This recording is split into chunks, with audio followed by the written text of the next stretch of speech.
Start చేయొచ్చు కదమ్మా. Start చేయండి ప్రభు. శ్రీవల్లభేతి వరదేతి దయాపరేతి భక్త ప్రియేతి భవలుంఠన కోవిదేతి నాదేతి నాగశయనేతి జగన్నివాసేతి ఆలాపనం ప్రతిపదం కురు మే ముకుందా. జయతు జయతు దేవో దేవకీనందనోయం జయతు జయతు కృష్ణో వృష్టివంశ ప్రదీప జయతు జయతు మేఘశ్యామల కోమలాంగో జయతు జయతు పృథ్వీభారణాశో ముకుంద. హరే కృష్ణ కృష్ణ కృష్ణ హరే హరే హరే రామ రామ రామ హరే హరే. ప్రియ భగవద్బంధువులందరికీ కూడా ఆ స్వామివారి యొక్క దివ్యానుగ్రహం కలగాలని భావన చేస్తూ ఈ పరమ పవిత్రమైనటువంటి ధనుర్మాసంలో ఈవేళ మనం 6వ రోజులోకి అడుగు పెట్టాము. నిన్నటి రోజున మాయనై మన్ను వడమధురై మైందనై అనేటువంటి గొప్ప శ్లోకాన్ని ఆ తిరుప్పావైలో ఉండేటువంటి గీతాన్ని పాటని చక్కగా పాడుకుని గోదామ్మవారు ఇచ్చినటువంటి పాటని, అందులో మనం ప్రధానంగా దైవీకమైనటువంటి భావాలు కలిగినటువంటి వ్యక్తులు ఆ పరమపదనాథుడైనటువంటి శ్రీమన్నారాయణుని యొక్క పాదాల చెంతకి చేరుకోవాలి అనంటే అనేక రకాలైనటువంటి విఘ్నాలు కలుగుతాయని భయపట్టాన్ని నిన్న మనం చూసాం. అటువంటి విఘ్నాలన్నీ కూడా తొలగించుకుని ఆ పరమపదనాథుడైనటువంటి శ్రీమన్నారాయణుడి యొక్క పాదపద్మాలను చేరుకోవడం కోసం గోదాదేవి ఒక చక్కని రహస్యాన్ని మనందరికీ కూడా తెలియజేసింది అనే విషయాన్ని మనం చెప్పుకున్నాం. ఏమిటయ్యా రహస్యం అంటే కేవలం భగవంతుడి యొక్క నామస్మరణ, భగవంతుడి యొక్క నామ చింతనము, భగవంతుడి యొక్క నామ కీర్తనము. తద్వారా ఆ భగవంతుడి యొక్క నామాన్ని పట్టుకోవడం ద్వారా ఆ స్వామివారి యొక్క దివ్యానుగ్రహాన్ని మనం పొందుతాం. కాబట్టి మనం ఎటువంటి భయాన్ని పడవలసినటువంటి పని లేదు అంటూ మాయనై అంటూ శ్రీకృష్ణ పరమాత్మకి ఒక గొప్ప విశేషార్థాన్ని అక్కడ చెప్పారు అమ్మవారు. ఆశ్చర్యచకితమైనటువంటి కార్యక్రమములు చేసేవాడు అని అనుకున్నాను నేను. అట్లానే మధురా తీర నివాసిగా ఆ శ్రీకృష్ణ పరమాత్మని మనం చెప్పుకున్నాం. అట్లా రకరకాలైనటువంటి విషయాలని ఇప్పుడు చెప్పుకుని అటువంటి పరమాత్మని మనం మనసారా వివిధ రకములైనటువంటి పుష్పములతో మనం పూజిద్దాం అని చెప్తూ ఆ పుష్పాల యొక్క అంతరార్థాన్ని కూడా వివరిస్తూ అహింసాప్రదమం పుష్పం అనేటువంటి శ్లోకం ద్వారా విధములైనటువంటి పుష్పముల ద్వారా పరమాత్మని ఆరాధన చేసి ఆ పరమాత్మలో మనందరం కూడా ఐక్యమవుదామనేటువంటి పాసురాన్ని నిన్న మనం అందరం కూడా స్వామివారికి నివేదించుకుని పరమాత్మ యొక్క ఆరాధన చేశాం. ఈవేళ 6వ పాసురం పుళ్ళుం సిలింవినగాన్ పుల్లరయిన్ కోయిల్ అనేటువంటి ఒక పాసురంతో ప్రారంభం చేస్తున్నారు. దీనికి అవతారికగా చెప్తున్నారు, ఇప్పటిదాకా జరిగింది ఒక ఎత్తు, ఇక నుంచి రాబోయే 10 రోజులు అంటే ఈ రోజుతో కలిపి రాబోయే 10 రోజులు ఒక ఎత్తు అన్నట్టుగా ఇక్కడ గోదా అమ్మవారట ఈ రాబోయే 10 రోజులు ఇవాళతో కలిపినటువంటి రాబోయే 10 రోజుల్లో 10 మంది గోపికలను నిద్రలేపి వారిని కూడా తీసుకుని ఆ పరమపదనాథుడైనటువంటి శ్రీకృష్ణ పరమాత్మ యొక్క సన్నిధికి చేరి ఆ పరమాత్మ యొక్క ఆరాధన చేద్దామని భావన చేసింది అంటున్నారు. కాబట్టి అట్లా ఈ వేళ నుంచి ఆ అమ్మవారు ఒక్కొక్క రోజున ఒక్కొక్క గోపికని నిద్రలేపుతూ ఉంటుంది. ఎందుకయ్యా ఇట్లా అమ్మవారు నిద్రలేపవలసినటువంటి అవసరం ఏముంది? తను పరమాత్మ యొక్క సాన్నిధ్యాన్ని చేరుకోవాలి అంటే తను చక్కగా ధ్యానం చేసి పరమాత్మలో ఐక్యం కావచ్చు కదా అనేటువంటి ప్రశ్న ఉదయిస్తుంది. సహజంగా ఒక మాట చెప్తారు, అధ్యయనం చేసేటప్పుడు 2 ఉండాలట, పరమాత్మని ఆరాధన చేసేటప్పుడు ధ్యానం చేసేటప్పుడు ఒకళ్ళే ఉండాలి అని ఒక నియమం ఉంది. ఎందుకనంటే పరమాత్మ ధ్యానంలో ఎటువంటి చిత్త వికారములు కలగకుండా ఉండాలి అనంటే ఒక్కరే ధ్యానం చేయాలి, పరమాత్మని ఒక్కరే ఆ పరమాత్మకు సంబంధించినటువంటి చింతన చేయాలి. ఇద్దరుంటే రకరకాలైనటువంటి ప్రశ్నల ద్వారా చిత్త విక్షేపణలు కలుగుతాయి. అంటే రకరకాలైనటువంటి భావాలు వ్యక్తపరిచినప్పుడు రకరకాలైనటువంటి ఆలోచనలు అనేవి కలుగుతాయని చెప్పేసి మన పెద్దవాళ్ళకు సాంప్రదాయాన్ని పెట్టారు.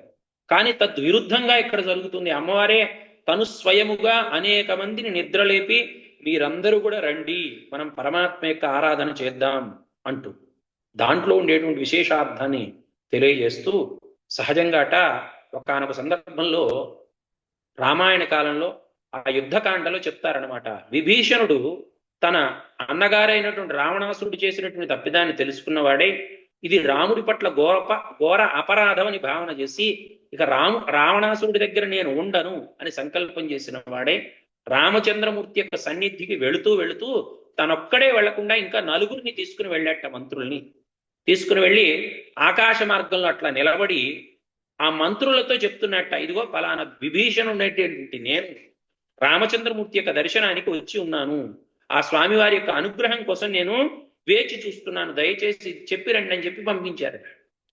అంతటా ఆ మాట విన్నటువంటి రామచంద్రమూర్తి సుగ్రీవుని పంపించాట, అదిగో నా కోసం నన్ను శరణాగతి కోరినటువంటి విభీషణుడు వేచి ఉన్నాడు ఆకాశ మార్గంలో, అక్కడ ఆకాశం అతనిని మీరు సాదరంగా ఆహ్వానించి తీసుకురండి అని చెప్పి రామచంద్రమూర్తి ఆజ్ఞాపించేట.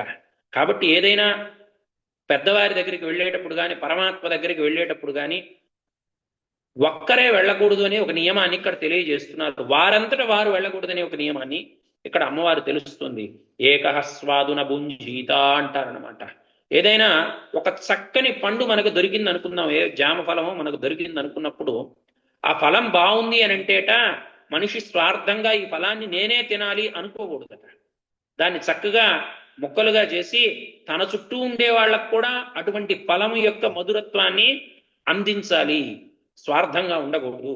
అట్లనే పరమపదనాథుడైనటువంటి శ్రీమన్నారాయణుడి యొక్క సాన్నిధ్యాన్ని పొందాలి అని సంకల్పం చేసినప్పుడు తానొక్కతే ఆ యొక్క గొప్పదైనటువంటి అనుభవాన్ని పొందటం కాదు, తనతో పాటు 10 మంది కూడా ఆ యొక్క అనుభవాన్ని పొందాలి, ఆ స్వామివారి యొక్క దివ్యానుగ్రహాన్ని పొందాలి అని ఇక్కడ అమ్మవారు వాళ్ళందరినీ కూడా నిద్ర లేపడానికి సంకల్పం చేసింది అని ఒక విశేషార్థంలో చెప్తున్నారు.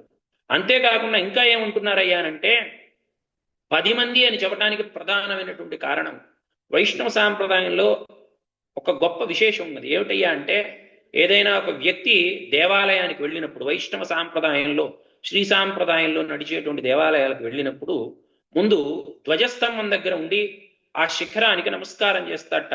తద్విష్ణో పరమం పదం సదా పశ్యంతి సూరయ దివీవ చక్షురాతతం అంటూ నిత్యసూరులైనటువంటి అనేక మంది భగవద్బంధువులు ఎలాంటి వాళ్ళయ్యా వాళ్ళంటే శేషుడు, గరుత్మంతులు, లక్ష్మీ అమ్మవారు ఇట్లాంటి వాళ్ళందరూ నిత్యసూరులుగా ఉన్నారట.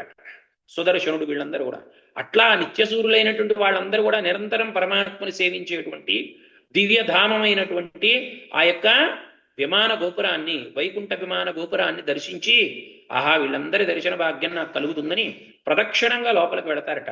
వెళ్ళి వాళ్ళు మొట్టమొదటిగా స్వామివారికి సన్నిధికి వెళ్ళరు. ముందు ఎక్కడికి వెళతారయ్యా అంటే ఆ సన్నిధికి ముందే 10 మంది ఆ పరమాత్మ యొక్క విశేషమైనటువంటి ధ్యానాది అనేక రకాలైనటువంటి సంపత్తి కలిగిన వాళ్ళు, అంటే పరమాత్మ వైభవాన్ని తెలుసుకున్న వాళ్ళు ఒక 10 మంది గురువులు ఉన్నారట. ఆళ్వారులు అంటారు. ఆళ్వారుల యొక్క ఆరాధన అనంతరమే పరమాత్మ యొక్క ఆరాధన చేయటం అనేది శ్రీ సాంప్రదాయంలో ఉండేటువంటి ఒక విషయం. కాబట్టి ముందు ఆళ్వారుల యొక్క దర్శనం చేసుకుని వాళ్ళని సేవించిన తరువాతనే పరమాత్మ యొక్క సాన్నిధ్యానికి వెళతారు. అటువంటి ఆళ్వారులందరూ కూడా 10 మంది విశేషమైనటువంటి పేరెన్నిక కలిగినటువంటి ఆళ్వాళ్ళ గురించి చెప్తూ ఆ 10 మందిని సేవించడం ద్వారా వారు చెప్పినటువంటి మార్గమునందు మనం వెళ్ళటం ద్వారా పరమాత్మని మనం చేరుకోవచ్చు అంటున్నారట. ఇంకా ఏం చెప్తున్నారు, ఎందుకయ్యా ఆ ఆళ్వారులు అంటే ఇక్కడ మనకు ప్రత్యక్షమైనటువంటి గురువుగా చెప్తున్నారు. గురువు అనుగ్రహం లేకపోతే పరమాత్మ యొక్క అనుగ్రహాన్ని మనం పొందలేము. ఎందుకంటే గురువు మనలో ఉండేటువంటి అజ్ఞానాన్ని తొలగించి పరమాత్మ అనేటువంటి దివ్యమైనటువంటి ప్రకాశాన్ని మనందరికీ కూడా సరైన మార్గంలో అందిస్తారు అని చెప్పి చెప్తూ ఉన్నారు. సహజంగా ఒక వ్యక్తి దేవాలయానికి వెళ్ళినప్పుడు ఒక రకమైనటువంటి భావన కలుగుతుంది. మరి తనకు కలిగినటువంటి భావం సరైనదా కాదా అనే విషయం తనకెట్లా తెలుస్తుంది? తను సాధనా మార్గంలో, భక్తి మార్గంలో పయనించేటప్పుడు తను వెళుతున్నటువంటి మార్గంలో అనేక రకాలైనటువంటి చిత్త విక్షేపాలు అని అంటారు. రకరకాలైనటువంటి ఆలోచనలన్నీ వస్తుంటాయి, ఊహలు వస్తూ ఉంటాయి. ఇంకా ఏముంది, నన్ను ఆ పరమాత్మ తన దగ్గరికి చేర్చుకున్నాడనేటువంటి భావం కలుగుతూ ఉంటుంది. అలా భావం కలిగినప్పుడు నిజంగా తనకి పరమాత్మ అంత చేరువలో ఉన్నాడా లేదా తన సాధనలో ఏదైనా లోపాలు ఉన్నాయా అనే విషయాన్ని కేవలం గురువు మాత్రమే చక్కగా చూసి చెప్పగలుగుతాడు తప్ప ఆ వ్యక్తికి తనంతటగా తనుగా ఆ విషయాలన్నీ కూడా తెలియవు. కాబట్టి గురువు యొక్క ఆవశ్యకతని ఈ యొక్క శ్లోకంలో మనకి, ఈ యొక్క పాసురంలో మనకి అమ్మవారు బోధిస్తోంది. కాబట్టి గోదా అమ్మవారే ఇక్కడ సాక్షాత్ మనందరికీ కూడా గురువుగా ఆ పరమపదనాథుడైనటువంటి శ్రీకృష్ణ పరమాత్మ యొక్క పాదాల చెంతకి మనం చేరడానికి కావలసినటువంటి మార్గాన్ని ఇక్కడ సుగమం చేస్తుందనేది ఇక్కడ విషయాన్ని చెప్తూ ఉన్నారు.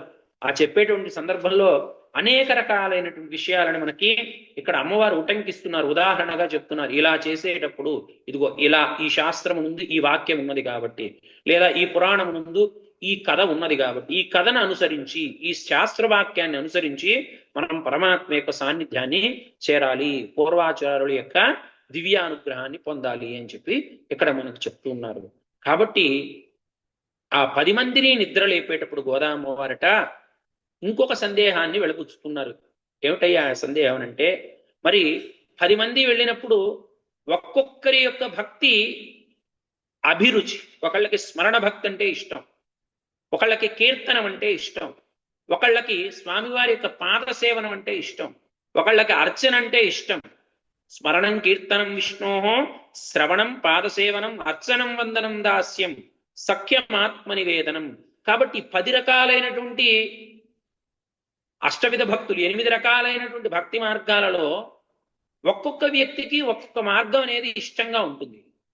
అటువంటి సందర్భంలో అందరూ ఒకే మార్గంలో పయనించాలి అనంటే అది కష్టం కదా. ఎవరి అభిరుచికి తగ్గట్లుగా వాళ్ళు పరమాత్మ యొక్క ఆరాధన చేస్తారు కదా అనేటువంటి ఒక సందేహం కలుగుతుంది. అమ్మవారు నిద్రలేపి తను తీసుకువెళితే అమ్మవారు చెప్పినట్టుగానే చేయాలి. కానీ ఈ 10 మంది వాళ్ళ వాళ్ళ అభిరుచులను కలిగి ఉంటారు కాబట్టి అమ్మవారు చెప్పినట్టే చేయటం ఎలా కుదురుతుంది అనేటువంటి సందేహాన్ని వెళ్లబుచ్చినప్పుడు ఈ యొక్క 10 అష్టవిధములైనటువంటి భక్తి మార్గంలో ఏది చూసినా మనకి ఆ పరమాత్మ యొక్క దివ్య సాన్నిధ్యాన్ని పొందటమే ప్రత్యేక లక్షణంగా ఉంది. కాబట్టి అమ్మవారు అనుకుంటుందట, ఈ 8 రకాలైనటువంటి మార్గాలు నాకు పరమాత్మ యొక్క సాన్నిధ్యాన్ని పొందటం కోసం. కాబట్టి ఈ ఎంతమందిని కూడా నేను నిద్రలేపి నిదానంగా పరమాత్మ యొక్క సాన్నిధ్యానికి తీసుకుని వెళతాను.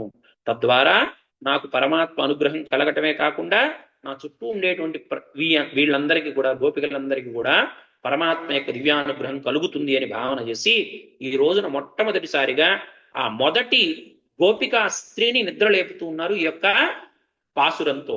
ఏమంటున్నారయ్యా అక్కడ అంటే, పుళ్ళం సిలిం వినగాన్ పుళ్ళరైన్ కోయిలిల్ వెள்ளై వెలిసింగిన్ పేరిరవం కేట్టి ఇలయ్యో పిళ్ళాయ్ అంటుంది.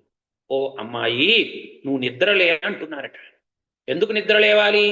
ఆ పరమాత్మ యొక్క దివ్య సాన్నిధ్యానికి పొందటానికి మనందరికి కూడా సమయం అయింది అని చెప్పి చెప్తూ, ఆ సమయం ఎలా అయింది? ఇవాళ మనం ధనుర్మాస దీక్ష చేసేటప్పుడు ఏదో తెల్లవారుజామున ఒక 4ంటికి అలారం పెట్టుకుంటాం. అలారం పెట్టుకోగానే అలారం మోగింది అని అంటే అమ్మో స్వామివారికి సేవకి సమయం అవుతుందని చకచక నిద్రలేచి మన స్నాన సంధ్యాదులను కూడా ముగించుకుని స్వామివారి యొక్క సాన్నిధ్యానికి వెళ్ళి స్వామివారి యొక్క ఆరాధన చేస్తాం. ఎట్లా అయితే మనకి ఈ కాలంలో అలారం అనేది ఉపయోగపడుతుందో, మరి ఆ కాలంలో కూడా స్వామివారి యొక్క సాన్నిధ్యాన్ని పొందటానికి లేదా వెళ్ళటానికి ప్రధానమైనటువంటి ఆధారంగా ఉన్నది ఏమిటయ్యా అంటే పక్షుల యొక్క అరుపులు అని చెప్పి చెప్తున్నారట. అందుకే ఆహారాన్ని ఆర్జించడానికి అందరికంటే ముందుగా లేచేవి ఏమిటయ్యా అంటే ఈ సృష్టిలో పక్షులు అని చెప్పి చెప్తున్నారు. ఆ పక్షులన్నీ కూడా నిద్రలేచినాయి అంటున్నారట. అంతేకాదట, ఆ పక్షులకు అధిపతి అయినటువంటి గరుత్మంతుడు ఎవరైతే ఉన్నారో, నిత్యసూరుడైనటువంటి గరుత్మంతుడు పరమాత్మ యొక్క అర్చనాది కైంకర్యాలన్నిటికీ కూడా సమయం అయిందని భావన చేసి మిగతా వాళ్ళందరికీ కూడా అది గుర్తును చేయటం కోసం తన దగ్గర ఉండేటువంటి ఒక శంఖాన్ని చక్కని ధ్వనితో మోగిస్తూ ఉన్నట్ట, ఊదుతూ ఉన్నట్ట శంఖాన్ని. ఆ శంఖధ్వని విని, పెద్దగా వస్తున్నటువంటి ఆ శంఖధ్వని విని ఆ చుట్టుపక్కల ఉండే వాళ్ళందరూ కూడా నిద్రలేచి స్వామివారి యొక్క సేవకి సమయం అయిందని వాళ్ళు త్వరపడుతూ ఉన్నారు అని చెప్పి ఇక్కడ చెప్తున్నారు. కాబట్టి ఆ శంఖధ్వని మోగుతూ ఉన్నది, పక్షులన్నీ కూడా లేస్తూ ఉన్నాయి. లేలే, తొందరగా నిద్రలేచి ఆ స్వామివారి యొక్క సాన్నిధ్యానికి వెళదాం అని చెప్పి చెప్తున్నారట.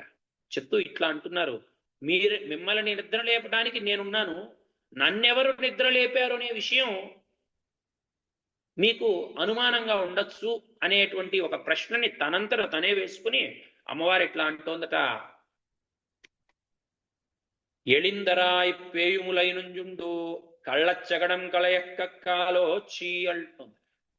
పూర్వకానక సందర్భంలో శ్రీకృష్ణ పరమాత్మ వారి యొక్క తల్లిగారైనటువంటి యశోదాదేవి ఏదో యమునా నదిలో నీళ్లు తీసుకురావడానికి వెళుతూ ఒక శకటం కింద, అంటే ఒక బండి కిందట శ్రీకృష్ణ పరమాత్మని పడుకోబెట్టి వెళ్ళిందట. ఇప్పుడే వచ్చేస్తాను కదా, ఈ శకటం కింద పిల్లవాడికి రక్షణ ఉంటుంది ఎండ నుంచి అని పిల్లవాడు పడుకున్నాడనేటువంటి భావంతో వెళ్ళిందట.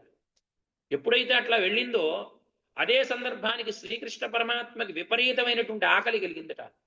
కలిగి లీలగా తన కాలుని, సహజంగా పిల్లలు ఏం చేస్తారు ఆకలైనప్పుడు కాళ్ళు చేతులు ఆడించడం అనేది జరుగుతుంది. అట్లా శ్రీకృష్ణ పరమాత్మ కూడా లీలగా తన కాళ్ళ చేతులు ఆడిస్తున్నప్పుడు కాలు వెళ్ళి ఆ శకటాసురుడైనటువంటి రాక్షసుడికి ఆ బండికి తగిలిందట. తగిలి ఆ బండి ఎక్కడదక్కడ ముక్కలు ముక్కలు అయిపోయింది అని చెప్పి ఇక్కడ చెప్తున్నారు.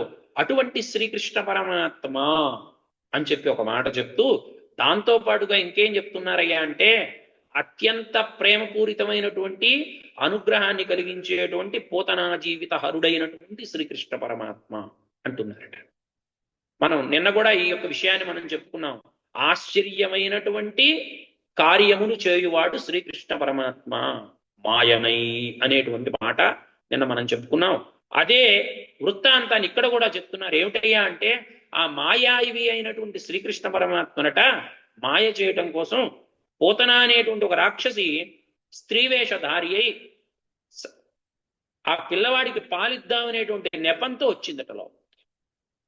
కృష్ణ పరమాత్మ అనుకున్నాడు తనకి పాలిచ్చేది తన తల్లే. అది ఎవరైనా కానివ్వండి, కృష్ణ పరమాత్మ మీద ప్రేమ ఎవరైతే చూపిస్తారో వాళ్ళందరూ కూడా శ్రీకృష్ణ పరమాత్మకి చెందిన వాళ్లే అవుతారు. ఆయన అలానే భావన చేస్తాడు. కాబట్టి అటువంటి పోతన తన స్తన్యాన్ని అందించగానే తల్లి యొక్క పాలన ఎలా అయితే తీసుకున్నాడో అదే ప్రేమతో, అదే లాలిత్యంతో ఈ పోతన దగ్గర కూడా తన తల్లి అనే భావన చేసి తనలో ఉండేటువంటి పాలని స్వీకరించాట. అలా స్వీకరిస్తూ స్వీకరిస్తూ ఆ విషాన్ని కూడా స్వీకరించాడు. ఎందుకంటే తల్లి పాలని ప్రేమగా ఇస్తుంది. అదేవిధంగా ఈ పోతన కూడా ప్రేమగా ఇచ్చింది. తన మనస్సులో ఎన్ని వికారాలు ఉన్నప్పటికీ కూడా ఆ స్తన్యాన్ని శ్రీకృష్ణ పరమాత్మ అందుకోగానే తనలో ఉండేటువంటి మాతృత్వం అనేది బయటపడిందట. కానీ తను వచ్చినటువంటి సంకల్పం వేరుగా ఉంది కాబట్టి ఆ విషం అందులో ఉంది. ఈవిడికి మాత్రం ప్రేమ అలానే ఉంది. తన పిల్లవాడికే తను పాలిస్తున్నానేటువంటి ప్రేమ అలానే ఉన్నది కాబట్టి ఆ స్తన్యాన్ని అందించినప్పుడు శ్రీకృష్ణ పరమాత్మట పోతన ఇచ్చినటువంటి పాలలో ఉండేటువంటి ప్రేమనే గ్రహించేట. అంతేగాని ఆవిడ నాకు విషం కూడా ఇస్తుందనేటువంటి విషయాన్ని పూర్తిగా విస్మరించి ఆవిడని అనుగ్రహించి నిత్యసూరులైనటువంటి గొప్ప గొప్ప యోగులైనటువంటి వాళ్ళందరూ కూడా ఏ పదాన్ని పరమ పదాన్ని పొందుతారో అటువంటి పదాన్నే శ్రీకృష్ణ పరమాత్మ పోతనకు కూడా ఇచ్చాడు అని చెప్పి చెప్తున్నారు. అటువంటి శ్రీకృష్ణ పరమాత్మ పోతనా జీవిత హరుడు, పోతన ముక్తి ప్రదాత అయినటువంటి శ్రీకృష్ణ పరమాత్మ, అదేవిధంగా శకటాసుని యొక్క భంజనం చేసినటువంటి శ్రీకృష్ణ పరమాత్మ యొక్క సేవ కోసం అనేక మంది యోగులు నిద్రలేచి వెళుతూ ఉన్నారట. హరి హరి హరి అంటూ. అందుకే అంటారు హరి అని రెండక్షరంబులు హరియించును పాదకంబు అంబుజనాభా హరినీయమామ మహాత్మ్యము హరి హరి అని పొగడంగా వశమే హరి శ్రీకృష్ణ అని చెప్పి గొప్ప భాగవత శ్లోకం. కాబట్టి హరి హరి హరి అనటం వలట హరించును పాతకంబులు, మనలో ఉండేటువంటి పాతకాలన్నీ, మనం చేసినటువంటి పాపాలన్నీ కూడా తొలగిపోయి చిత్తశుద్ధి కలుగుతుంది అని చెప్పి చెప్తున్నారట. అటువంటి చిత్తశుద్ధిని కలిగించుకోవాలి అనేటువంటి యోగులు అంటున్నారట. యోగ అంటే చిత్త వృత్తి నిరోధ అంటున్నారు. యోగ నామకిం అంటే యోగం అంటే ఏమిటండి అంటే చిత్త వృత్తులను నిరోధించేదే యోగము. కాబట్టి ఆ చిత్త వృత్తులను నిరోధించడానికి కావలసిన సాధనమే ఆ యొక్క పరమాత్మ యొక్క నామము. కాబట్టి అటువంటి వాళ్ళు హరి హరి హరి అని వెళుతూ ఉంటే వాళ్ళ యొక్క శబ్దాలని, హరిశబ్దాన్ని విని పరమాత్మ యొక్క సేవకి సమయమైంది. అనేక మంది యోగులు బయలుదేరి వెళుతూ ఉన్నారు. వాళ్ళ యొక్క మార్గంలో నేను కూడా పయనించాలి అని నేను ముందుగా లేచి నిన్ను నిద్ర లేపుతున్నాను అని చెప్పి ఇక్కడ చెప్తున్నారనమాట. ఈ మాట చెప్తూ ఉంటే ఒక విషయం గుర్తొస్తోంది. గుష్యతే యశనగరే రంగయాత్ర దినే దినే తమహం అందే రాజానం కులశేఖరం అంటారనమాట. శ్రీరంగయాత్రకు వెళ్ళేటప్పుడట ఆ యొక్క కులశేఖరాళ్ళ వారి ఇంటి ముందుగా అనేక మంది రంగా రంగా రంగా రంగా అని చెప్పి ఆ రంగనాథుడి యొక్క దివ్య నామాన్ని మనస్సులో తడుచుకుంటూ వెళుతుంటారట. అలా యోగులు కూడా నిరంతరం ఆ పరమాత్మ యొక్క దర్శనం కోసం వెళ్ళేటువంటి వాళ్ళందరూ కూడా ఆ పరమాత్మ యొక్క నామాన్ని తలుచుకుంటూ వెళుతూ ఉంటారు. ఎట్లా అయితే తిరుమలకి కొండకి దర్శనార్థం శ్రీ వెంకటేశ్వర స్వామి యొక్క దర్శనార్థం భక్తులందరూ బయలుదేరి వెళ్ళినప్పుడు ఆ మొదటి బొట్టు దగ్గర మొదలు పెడతారు, గోవిందా గోవిందా గోవిందా గోవిందా.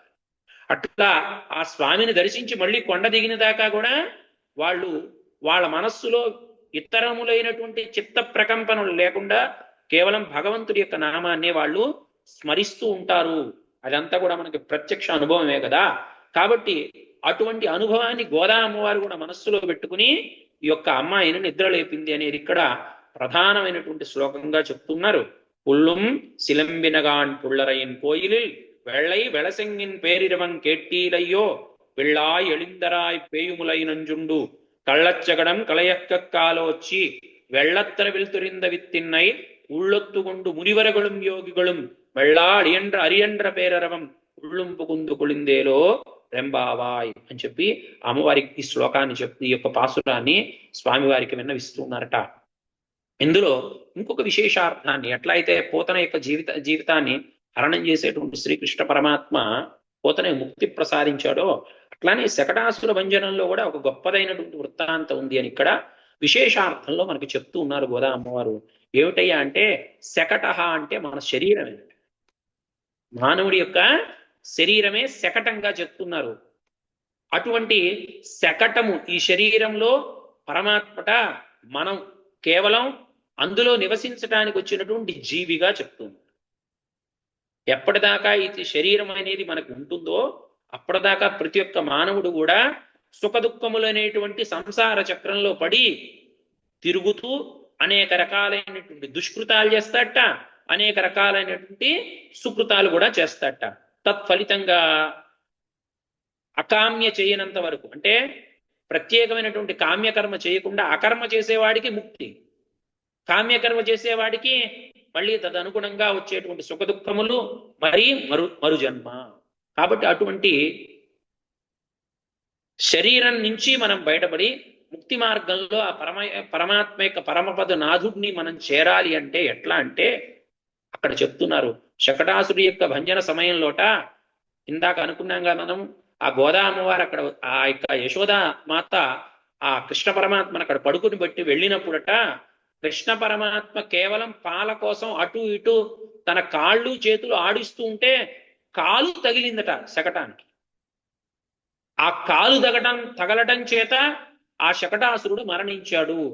అంటే పరమాత్మ యొక్క పాదస్పర్శ చేత శకటాసురుడు మరణించినట్లుగానే మనకు కూడా ఆ స్వామివారి యొక్క దివ్య పాదాలని ఆశ్రయించడం ద్వారా ఈ శరీర సంబంధమైనటువంటి సుఖదుఖముల యొక్క చక్రము అంతా కూడా నశించిపోయి ఆ పరమాత్మ యొక్క దివ్యానుగ్రహాన్ని మనం పొందగలుగుతాం అని భావన చేస్తూ ఈ రోజున 6వ రోజున సాక్షాత్ గోదాదేవి ఒక గోపికని నిద్రలేపుతూ ఈ విషయాలన్నీ కూడా మనకి ఇక్కడ తెలియజేసింది అనేది మనకి ప్రధానంగా కనపడుతోంది. కాబట్టి ఏ విధంగా అయితే ఆ గోపికలందరూ కూడా పరమాత్మని చేరటం కోసం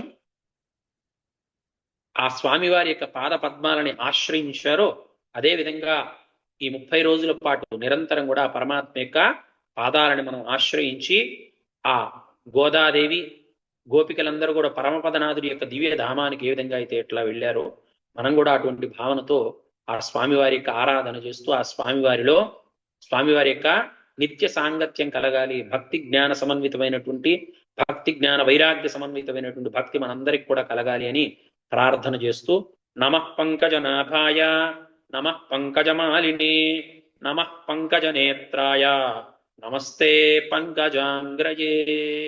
హరే కృష్ణ కృష్ణ కృష్ణ హరే హరే హరే రామ రామ రామ హరే హరే. హరి ఓం తత్సత్. మందికి తెలియదు, వాళ్ళందరికీ కూడా ఒకసారి ఆలయ ప్రాశస్త్యాన్ని వివరించండి. ఈ యొక్క దేవాలయం దివ్య దేశంగా ఇక్కడ వెలుగొందుతుందమ్మా. ఇది హైదరాబాద్ లో ఉండేటువంటి నాగారం అనేటువంటి ప్రదేశంలో ఉంది.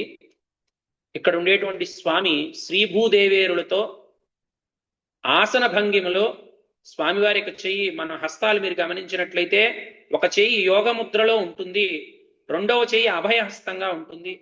ఇదే స్వరూపం మనకి తిరుమలలో దగ్గర తిరుమల తిరుపతి దగ్గర తొండమనాడు అనేటువంటి గ్రామంలో స్వామి ఇదే విధంగా 9 అడుగులు విగ్రహంగా వేంచేస్తున్నాడు. అక్కడ కూడా స్వామివారి యొక్క హస్తము అభయముద్ర యోగ ముద్రలతో ఇరుదేవేరులతో 9 అడుగులు ఉంటారట స్వామి. మనకు సహజంగా శ్రీనివాస మంగాపురంలో స్వామి నుంచుని ఉన్న విగ్రహం 9 అడుగులు, కానీ ఆ తొండమనాడులో కూర్చున్నటువంటి విగ్రహమే 9 అడుగులు. అట్లా మనకి దివ్యమైనటువంటి స్వరూపంతో స్వామి దర్శనం ఇస్తూ ఉంటాడు. కాబట్టి అటువంటి స్వరూపం ప్రధానంగా అక్కడ ఏమిటయ్యా అంటే తొండమాను చక్రవర్తి, ఆకాశరాజు తమ్ముడైనటువంటి తొండమాను చక్రవర్తి తిరుమలలో ఆనంద గోపురాన్ని మొత్తం అంతా కూడా నిర్మించిన తరువాతట స్వామివారి యొక్క దివ్య దర్శనం కోసం ప్రతిరోజు తొండమనాడు దగ్గర నుంచి, అంటే సుమారుగా కాళహస్తి దగ్గర నుంచి తిరుమలకి అశ్వారూఢుడై ప్రతిరోజు గుర్రం మీద వెళ్ళేవట స్వామివారి దర్శనం చేసుకుంటూ, వెళ్ళి మళ్ళీ తిరిగి వచ్చేవట. అట్లా తను ప్రతిరోజు వెళ్ళి వస్తున్నటువంటి సందర్భంలో కొంతకాలానికి వృద్ధాప్య దశలోకి రావటం చేత, స్వామి ఇక నేను రాలేనయ్యా నీ దగ్గరికి, ప్రతిరోజు నేను అక్కడికి రావాలంటే ఆ ప్రయాణం నేను చేయలేనని చెప్పి దండం పెట్టుకుంటే, అంతట స్వామివారే మీరు రాక్కర్లేదు వాళ్ళ నుంచి మేమే మీ దగ్గరకు వస్తామని చెప్పి శ్రీభూదేవేరులతో యోగముద్ర అదే విధంగా అభయహస్తాలతో ప్రసన్న వెంకటేశ్వర నామధేయంతో, ఆయన పేరు ప్రసన్న వెంకటేశ్వరుడు అని, ఆ నామధేయంతో వెళ్ళి ఆకాశరాజు గారి యొక్క కోటలో తనే ప్రత్యక్షంగా వెలిశారు అని చెప్పి ఐతిహ్యం ఆ తొండమాను చక్రవర్తిగా ఆ యొక్క తొండమనాడు అనేటువంటి గ్రామానికి ఉన్నది. కాబట్టి అటువంటి స్వామిని మీరు కూడా ఈ సభ తిరుపతి వెళ్ళినప్పుడు అందరూ కూడా అక్కడ దర్శించండి. అటువంటి స్వామే మాకు కావాలి అని చెప్పేసి డాక్టర్ సత్యనారాయణ విజయలక్ష్మి దంపతులు హైదరాబాద్లో వారు ప్రముఖ వైద్యులు, వారు కూడా మనకు కావాలి అటువంటి స్వామి అని చెప్పి భావన చేస్తూ వారు సొంతగా ఈ దేవాలయాన్ని నిర్మాణం చేసి స్వామివారి యొక్క ప్రతిష్టాది కైంకర్యాలని కూడా చేసి సుమారుగా లాస్ట్ ఇయర్ మనకి కుంభాభిషేకం 12 సంవత్సరాల మహాకుంభాభిషేకం జరిగింది. ఇప్పటికి 13 సంవత్సరాల నుంచి ఈ యొక్క దేవాలయంలో ఆ స్వామివారి నిత్య కైంకర్యాలన్నీ కూడా చక్కగా ఎంతో వైభవంగా జరుగుతూ ఉంటాయి. అటువంటి స్వామివారిని అందరూ కూడా నమస్కారం చేసుకుంది. హరి ఓం.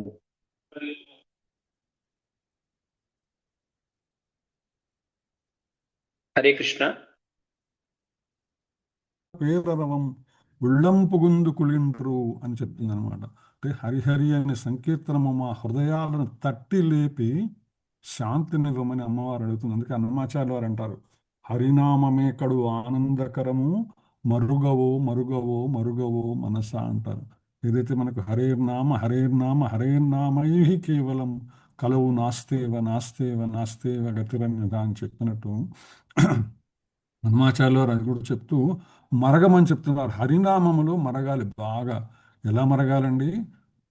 ఏ విధంగా అయితే మనం వేడి నీళ్ళని మరిగిస్తామో బాగా అటువంటి మరగాలి. అలాగే మన తెలుగులో మరుగువు అంటే బాగా వ్యసనం కావాలన్నమాట. హరినామ సంకీర్తన వ్యసనాన్ని కూడా దాని వ్యసనంగా మనం అనుభవించాలంటే అది లేకపోతే ఇక మనం ఉండలేము అనేటువంటి విషయంగా దాన్ని హరినామ సంకీర్తన అనమాట. మరుగవో మరుగవో మరుగవో మనస అంటారు.